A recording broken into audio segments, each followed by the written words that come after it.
Assalamualaikum warahmatullahi wabarakatuh. Selamat pagi, salam sejahtera bagi kita semua, teman-teman. Pada sesi kali ini kita akan mendiskusikan topik perencanaan pajak terkait dengan hal pendahuluan. Sebelum teman-teman nanti kita mendiskusikan lebih lanjut lagi pada modul kali ini terkait dengan perencanaan pajak. Dalam hal perpajakan, terkadang kita menghadapi pertanyaan, pajak itu ada di mana-mana. Apakah teman-teman sempat berpikir kenapa pajak itu ada di mana-mana? Coba renungkan teman-teman terkait dengan hal tersebut. Nah, pajak adalah sebuah kewajiban yang diberikan warga negara, ya kan, bentuk kontribusi yang diberikan warga negara atau entitas yang ada di NKRI ini kepada pemerintah. Dan hal tersebut terkait dengan apa? Terkait dengan economic transaction. Terkait dengan economic transaction, transaksi ekonomis atas suatu barang, jasa atau aktivitas pada periode tertentu. Dan apa yang kita bayarkan tadi kepada pemerintah harus mengacu pada undang-undang yang telah ditetapkan di Indonesia. Nah, terkait dengan sistem perpajakan, ada jurisdiksi perpajakan. Jurisdiksi itu adalah sebuah kewilayahan. Nah, dalam jurisdiksi perpajakan di tanah air, ada istilahnya disebut dengan daerah kepabeanan.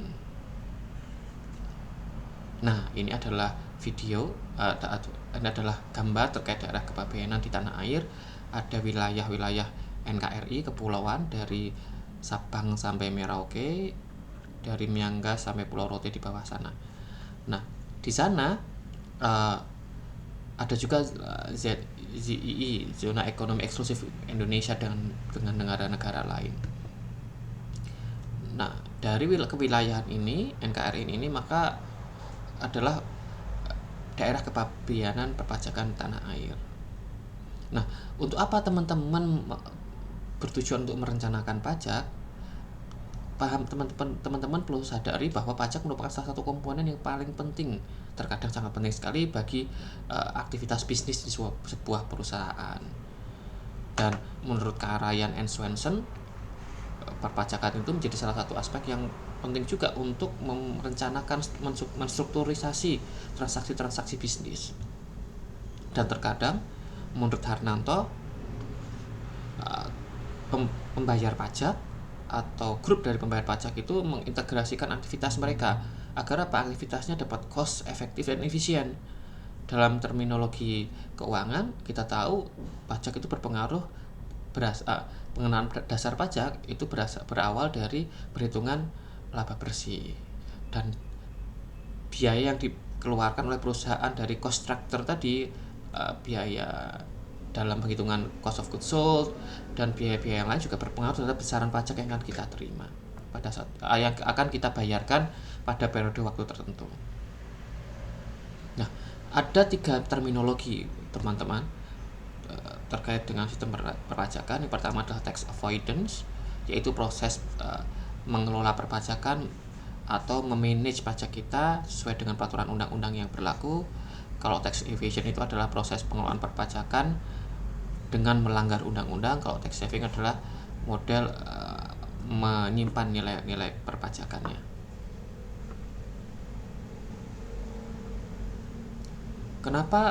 Apa alasan perusahaan-perusahaan atau individu melakukan tax planning? Yang pertama adalah complexity of rule. Peraturan perpajakan yang sangat kompleks membuat orang-orang dituntut untuk melakukan perencanaan pajak. Yang kedua adalah perpajak itu memang harus dibayar, sehingga ketika dia harus dibayar maka dia harus direncanakan. Yang ketiga adalah cost of bribe, yaitu yang keempat adalah probability of detection. Ketika dideteksi ada perpajakan dan kita tidak bayar, maka dendanya bisa sangat tinggi, dan ini terkait ya antara tim 3 dan 4 ini. Lalu ada morality of the society, lingkungan sosial dan kemasyarakatan itu juga perlu dipertimbangkan kenapa orang itu merencanakan pajak, Bapak Ibu dan teman-teman semua. Menurut teori, syarat dilakukan perencanaan pajak secara legal adalah yang pertama, kita harus mengacu ke undang-undang dan tidak melanggar hukum yang berlaku. Yang kedua adalah reasonable for businesses, jadi ada alasan secara bisnis Bapak Ibu dan teman-teman kenapa kita merencanakan pajak. Yang ketiga adalah apa yang kita lakukan itu harus supported by robust documentation. Kenapa? Ya karena dasar kita melakukan perencanaan pajak itu harus kuat secara dokumentasi keuangan kita. Nah, ada yang ketiga selanjutnya adalah ruang lingkup perencanaan pajak. Ruang lingkup perencanaan pajak itu terkait dengan aspek formal dan aspek material, nanti akan kita diskusikan di belakang. Nah, tujuannya apa? Tujuan dari perencanaan pajak adalah untuk meminimalisasi beban atau pajak yang terhutang ke dalam tahun berjalan atau tahun-tahun berikutnya. Jadi diminimalisasi kepada apa? Tahun berjalan selanjutnya atau tahun berikutnya. Nah, apa tujuan dari perencanaan pajak aspek formal? Tujuannya adalah untuk menekankan pada aspek administratif dengan tujuan untuk menghindari sanksi administratif dan memudahkan wajib pajak dalam menghadapi pemeriksaan pajak. Key pointnya adalah sanksi administratif dan menghadapi pemeriksaan pajak. Itu terkait dengan formal. Klasifikasi terkait dengan aspek formal itu ada 4 karakteristik. Yang pertama adalah mematuhi perundang-undangan atau compliance. Yang kedua adalah self-explanatory, kejelasan akun atau rekening. Yang ketiga adalah timeliness, ketepatan waktu. Dan keempat adalah robust documentation. Yang kedua adalah perencanaan pajak menurut aspek material. Tujuannya untuk apa? Bertujuan untuk memperoleh penghematan pajak secara legal, sehingga pajak yang berhutang menjadi minimum dan laba akuntansi serta laba tunai sesuai pajak menjadi maksimum. Nah, aspek material ini terkait dengan strategi dan penerapan teknik-teknik perencanaan dan penghematan pajak. Ada beberapa teknik perencanaan secara material. Di sini ada 1. Stabilisasi penghasilan, earning management, temporary time effect, penciptaan beda waktu, revaluasi aset, penciptaan sumber penghasilan luar negeri, transaksi leasing, pelunasan hutang, dan lain sebagainya. Nah, konsep dasar perencanaan pajak yang paling penting adalah timing is everything. Waktu adalah hal yang paling mutlak harus dipertimbangkan oleh teman-teman dalam merencanakan pajak. Kapan periode pelaporan pajak, dan lain sebagainya. Dan itu juga terkait dengan transaksi dan biaya juga harus dipertimbangkan. Yang kedua adalah teman-teman harus memahami undang-undang perpajakan. Karena undang-undang perpajakan memiliki perspektif hukum tersendiri. Yang ketiga adalah pengakuan penghasilan, pendapatan, dan biaya. Itu bisa dipercepat atau diperlambat. Nah, yang selanjutnya adalah undang-undang didasarkan pada beberapa prinsip ekonomi. Undang-undang pajak menganut konsep harga pertukaran atau cost. Yang keenam adalah time value of money, jadi nilai uang itu berbeda dari saat ini dan saat yang akan datang. Lalu formula umum perhitungan PKP sebagai rangka acuan perencanaan.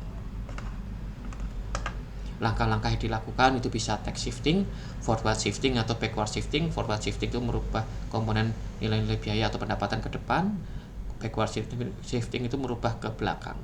Atau misalnya mengkapitalisasi biaya-biaya tertentu, melakukan transformasi biaya.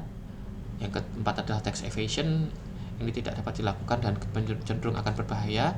Nah, selanjutnya ada tax avoidance, tax exemption atau pengecualian pajak, dan beberapa tipe kelalaian dalam perpajakan. Orang-orang dalam sistem perpajakan itu lalai karena ada beberapa alasan. Yang pertama adalah ignorance, memang dia tidak perhatian atau sengaja dia tidak ingin tahu. Yang kedua adalah kesalahan dalam pelaporan atau error. Yang ketiga adalah misunderstanding. Yang keempat adalah negligence, secara sengaja. Nah, apa tahapan-tahapan yang perlu dilakukan dalam sistem perencanaan pajak? Yang pertama adalah kita melakukan analisis data yang telah kita miliki saat ini. Lalu yang kedua adalah kita melakukan desain langkah-langkah apa yang perlu kita lakukan terkait dengan sistem perencanaan pajak. Yang ketiga adalah evaluating. Yang keempat adalah debugging tax plan, mengecek apakah sesuai atau tidak atas aktivitas tersebut. Yang kelima adalah updating, melakukan update perencanaan, karena aktivitas perencanaan pajak adalah aktivitas yang kontinu, berkelanjutan, dan signifikan bagi perusahaan. Apa yang harus disiapkan? Perangkat apa saja? Yang paling penting adalah pemahaman hukum perpajakan, lalu memiliki keilmuan terkait hal administratif dan dokumentasi, memiliki skill komunikasi, lalu memiliki tax planning implementation terkait dengan staff, perencanaan, sistem, dan lain sebagainya. Nah, ini sebagai salah satu contoh aktiva tetap terkait dengan perencanaan pajak. Ada penggolongan masa aktiva dan metode penyusutan. Ini beberapa kelompok tipe aktiva tetap dengan metode pembiayaannya. Demikian video dan pertemuan kita pada sesi yang kedua kali ini terkait pengetahuan umum terkait dengan perencanaan pajak.